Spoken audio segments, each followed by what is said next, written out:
เอาขอเจริญพรเนาะสวัสดีสบายดียมพ่อยมแม่พี่ๆทุกท่านทุกคนอันนี้คือต่อจาก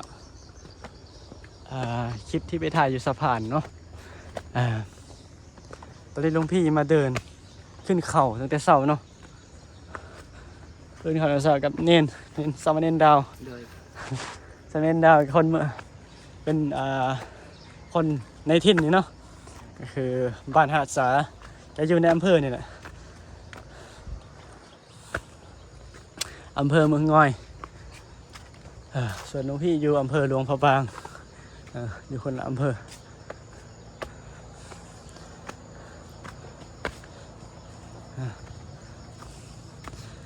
อันนี้ก็เริ่มจากเบิ่งว่าแล้วพี่เริ่มเดินเลยว่าแล้วพี่ก็เลยบันทึกวิดีโอขึ้นเลยเนาะว่าจะใช้เวลาจากหน้าที่เนาะเอาน้ำเอามาน้ำบ่ต่อเอาน้ำดื่มมาน้ำเนี่ย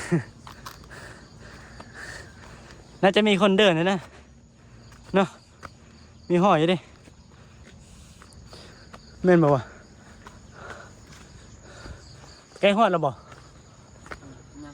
ยังดินี่เนาะยังโดนบ่ว้านี่เนาะตอนนี้หลวงพี่กำลังเดินทางเนาะ1 นาทีตอนนี้โอ้มาใช้เวลา7 นาทีเนาะ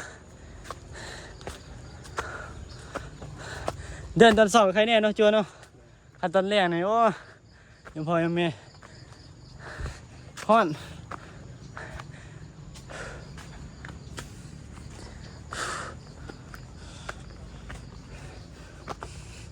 สลายในฝรั่งขึ้นเลยเราสูงบ่เอาบ้านในบ้านเราสูงถูกบ่เขาขึ้นนี่เนี่ยถ่ายรูปดิเนาะ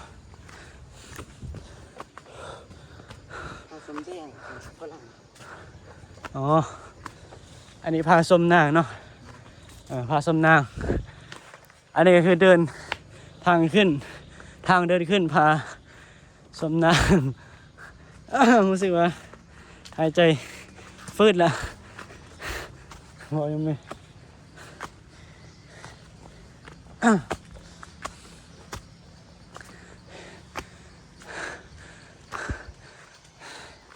นี่เนาะ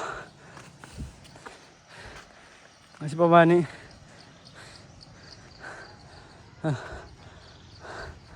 อันนี้ก็จะเป็นคันยังบ่ฮอดเลยนะอันนี้มีแต่3 นาทีนี่เห็นบ่ซึมเข้าไปอันนี้จะเป็นคณะหนึ่งนะยำแม่มาจากขอนแก่น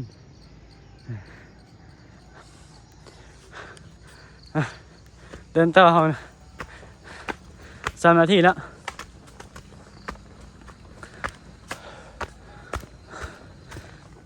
ผมพี่จะพยายามเดินให้เร็วที่สุดนะเร็วที่สุดจึงค่อยไปพักผ่อนที่จุดชมวิวอย่างทีเดียวนะโอ้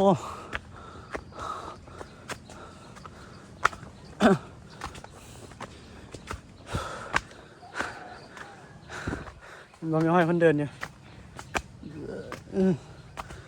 6 โมงเช้านะตอนนี้หมู่บ้าน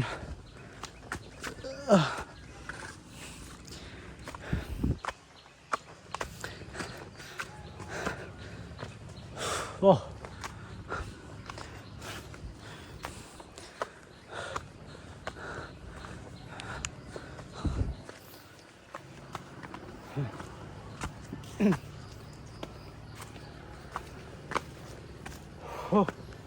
ยายฟื้นยังพอไหม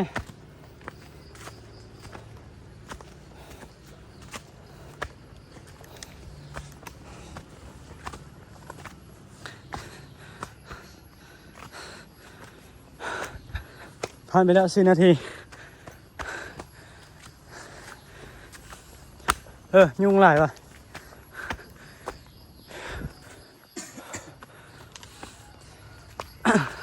โ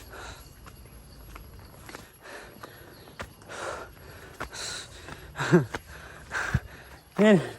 ขึ้นจากเถื่อแล้วเน้นเน้นอยู่วัดนี้เนาะวัดบ้านน่ะ 3-4 เดือน อ๋อมาอยู่จักปีละ 2 ปี เน้นดาวนี่มาอยู่ในอำเภออะไรจะติดอำเภอจีนเป็นท่องเที่ยวเนาะก็คือภูผาหลายบ่อนอยู่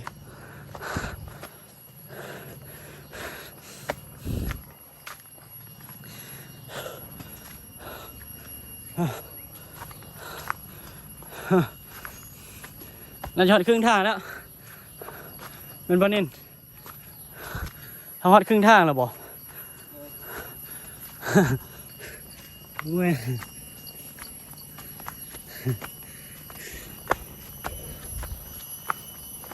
เมื่อย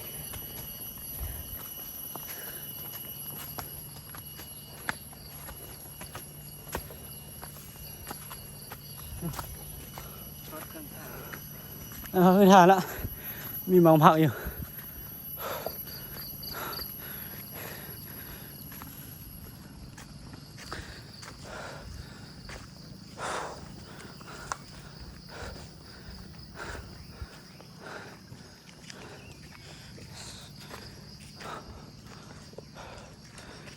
ถึงครึ่งทางแล้วโอ้ครึ่งทางแล้วเด้อเยอะก็อาฮาเบขึ้นมาถึงครึ่งทางแล้วนะ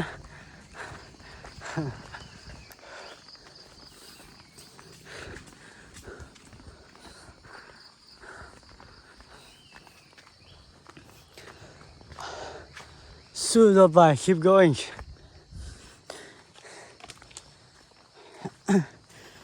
มอม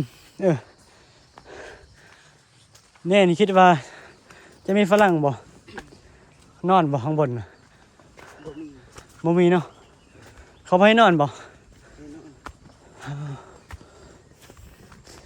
ฝรั่งเนี่ยเขามักนอนอยู่ป่า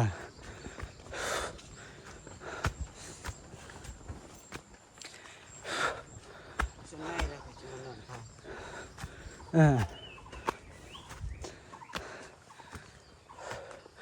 โอ้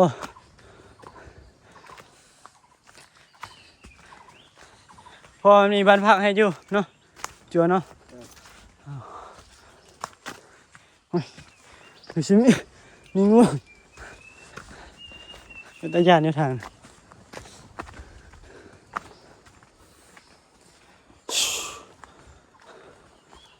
ป่ะ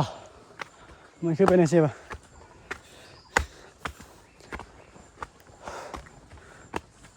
ตอนนี้เดิน8 นาทีแล้วที่จริงกับบ่ไก่นะมันขึ้นโผล่ขึ้นผาซิ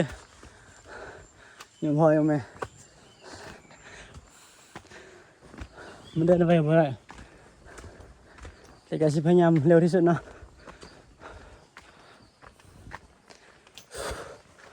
โอ้โผล่เป็นผาเป็นวังหินเป็นตะยานเนาะ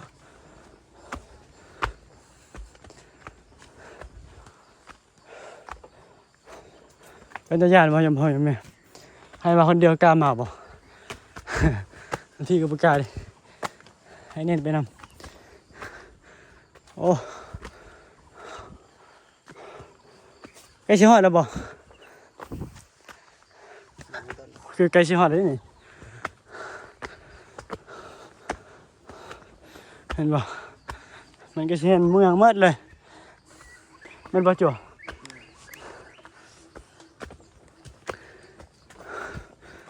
โอ้เริ่มแล้วเริ่มฟืดแล้วโอ้ โอ้เห็ดนี่นี่จริงกินได้ยังพอไหมเห็ดหุ่งควายภาษาลาวเห็ดตาควายเก็บเห็ดได้เลยโอ้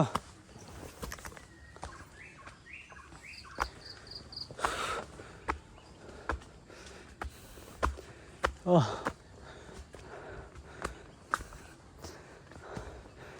นี่บนเสาเมื่อยนะ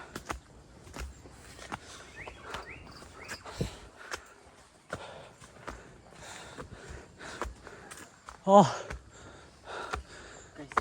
ใจเสียหัวแล้วเนาะอ่ะจับกองให้หมอมซะมาท่านทม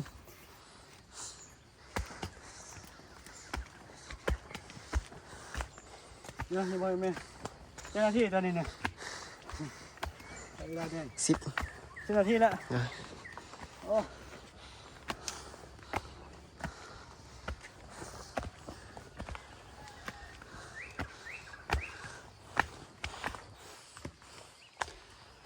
คอยๆเด้อลมอีก100 เมตรเดี๋ยวก่อนนะ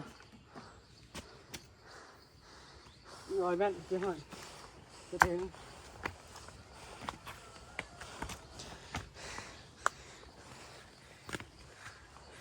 ดาวระวังเล่นนะเล่นดาวโอ้ยทำไมแม่ที่คุบไว้แล้วนี่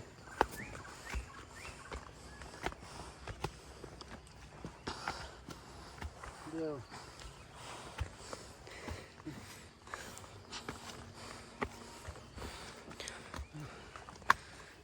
โอ้คือ15ง่ายเถอะเดี๋ยวให้เล่นดาวไปก่อนยังไม่จะถ่ายเดินไปกัน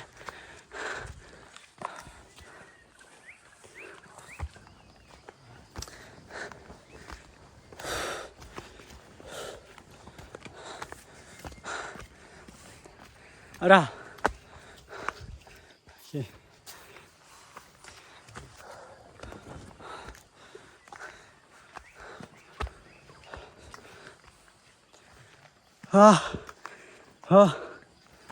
หายใจฝืดห่อนเนาะ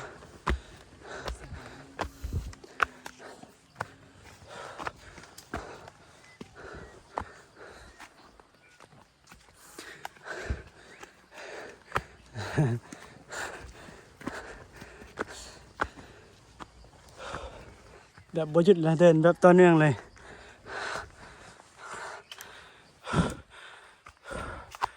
12 นาทีแล้วก็จะหอดแล้วบ่อีก100 เมตรเนาะจะถึง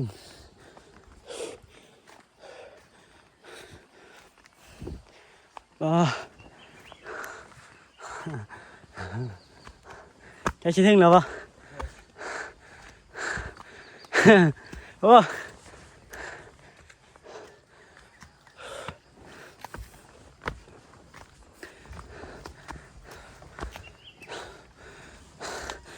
จุดอ่ะ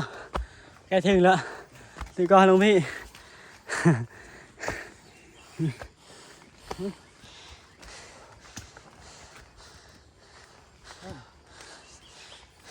เนี่ยดูเนี่ย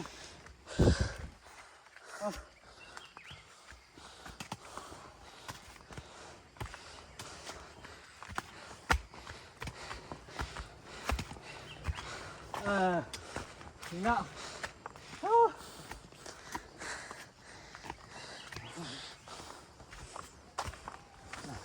เป็นดาวบรรยายเลยรู้สึกแบบไหนบรรยายเลยรู้สึก บ่ได้ขึ้นต้นแล้วก็เมื่อย รอเลยยังพอมีก่อน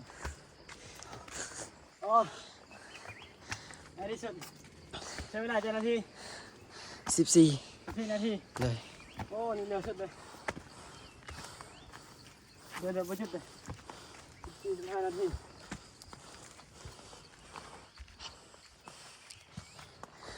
นี่นะจุดชมวิวคุ้มค่าป่ะ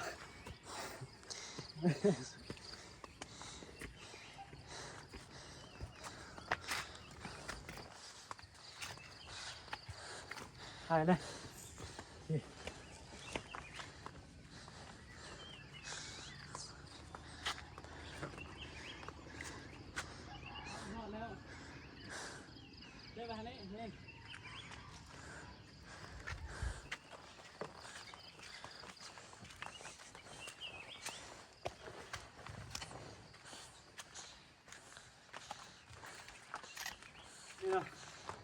พ่อแม่เดี๋ยวสิพออันนี้คือจุดชมวิวเนาะก็เลยรู้พี่ขอถ่ายให้เบิ่งก่อนเนาะว่าใช้เวลาเดิน15 นาทีเนี่ย45 นาทีเป็นยังไงบรรยากาศเนาะวิวนี่คือเมืองงอยฝังใจนะภาษาลาวนะเมืองงอยที่ฝังใจเดี๋ยวตั้งกล้องกัน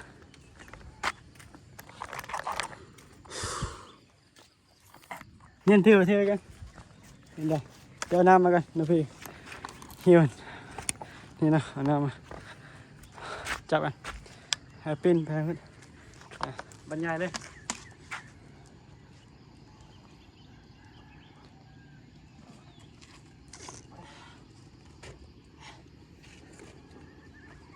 มาตามพี่เลยนี่นะจุดชมวิวนะมันจะมี2 จุดเดี๋ยวเบิ่งจุดนี้ก่อนนะค่อยๆเนี่ยใช้เวลาเดิน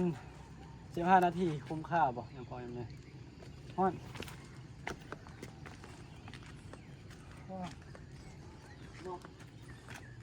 ตอนนี้เห็นบอกโอ้เหมาะเลยเปียกเลยเหมาะประมาณนี้เนาะเดี๋ยวแป๊บเดียวจับทุ่มเอาทุ่ม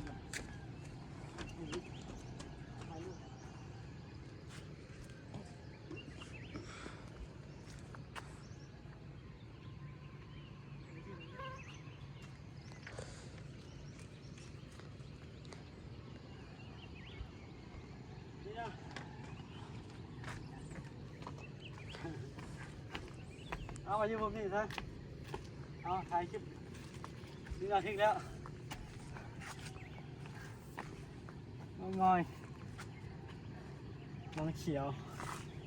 พาชมหน้าเนาะพ่อแม่ว่าจะพาชมหน้ามาใกล้ๆเห็นบรรยากาศเลยติโอเคเนาะ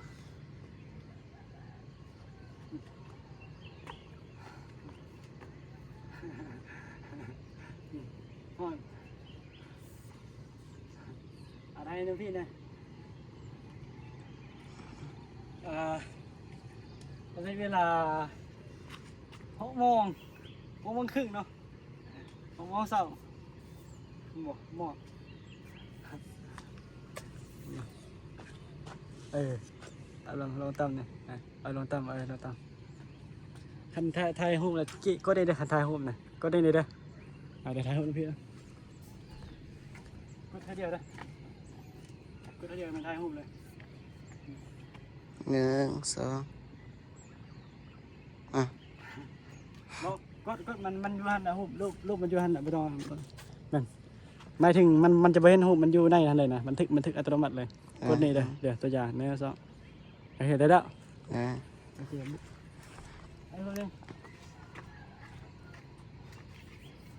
ขยับมาเห็นตีนเนี่ยงานให้หมดเลย1 2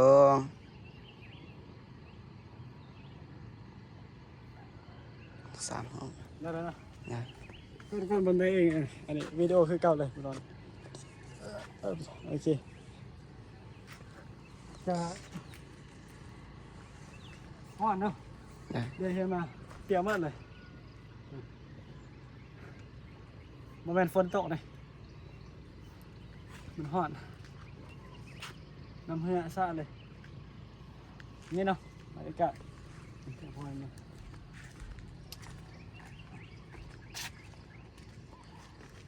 ให้บอกอันนี้ก็คือจะเป็นหมู่บ้านเนาะอย่างพ่อแม่แล้วจะเขาขึ้นมาข้างบนนี่ก็จะเห็นเป็นหมู่บ้านเลยเห็นบอกอันนี้เป็นหมู่บ้านเด้ตัวน้ำเพื่อนี่เนาะบ้านนี้ก็ชิ้นน้อยนิดนึงแต่บ้านนี้บ้านใหญ่เนาะบ้านน้องเขียวเนาะส่วนตัวนี้จะเป็นบ้านน้องเขียวนะพ่อแม่อันนี้จะเป็นบ้านศพมุ่นเนาะจะอยู่ในอำเภอเมืองง่อยเนี่ยอำเภอเมืองนี่เนาะอำเภอเมืองประมาณนี้อำเภอเมืองง่อยมีประมาณนี้เมืองใหม่แต่เมืองเก่าอยู่โน่นเนาะใกล้เดี๋ยวมาตามน้องพี่เลยเดี๋ยวจะพาเดี๋ยวพ่อแม่เดินขึ้นตรงนั้นเนาะ มีทางเดินบ่ โดย อ๋อไว้เพราะหอน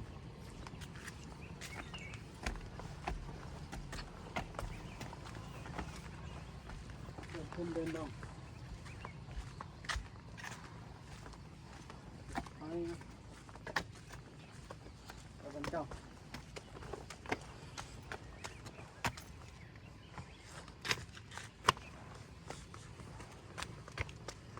สบายดีลาว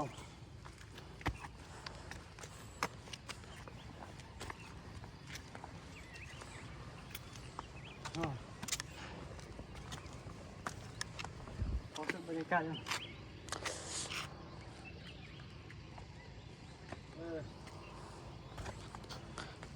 ลมเย็นเลยนะครับ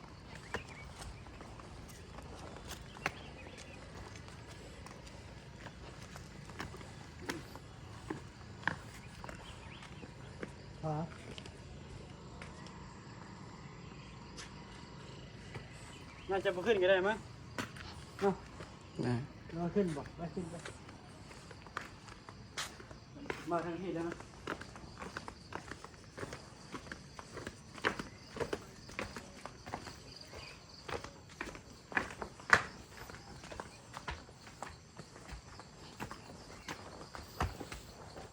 มีคนอยู่บ่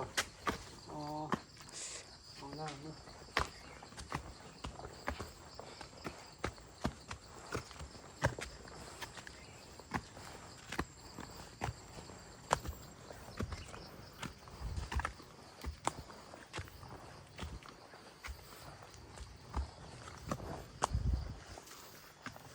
เอ้ย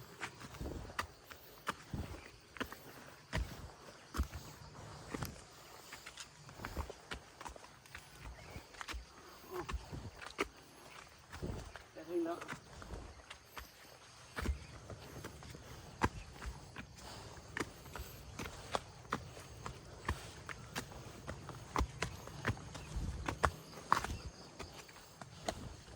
โอ้ตอนลงนี่ลำบากบ่ สบายตอนลง สบายนะ โดย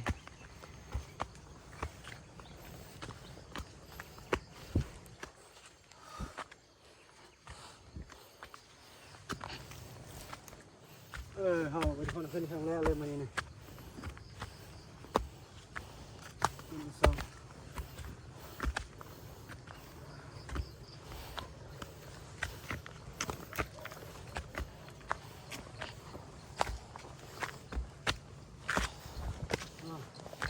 สุดยอดโอ้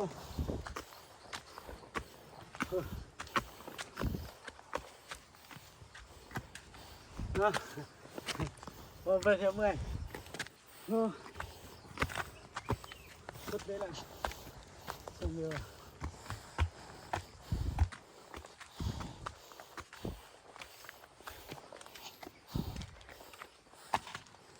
อ้าวสาธุมองมันปิด บ่แบตเตอรี่มันเตือนสิถ่ายได้ปกติ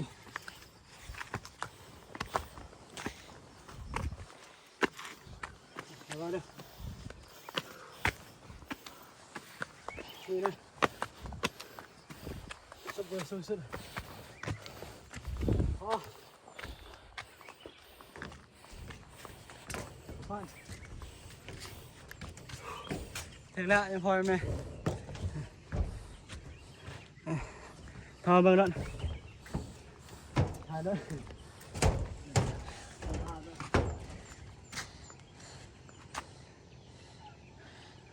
งามบ่ยังพออยู่แม่คอมเมนต์หน่อยเด้อเราคอมเมนต์หน่อยเด้องามบ่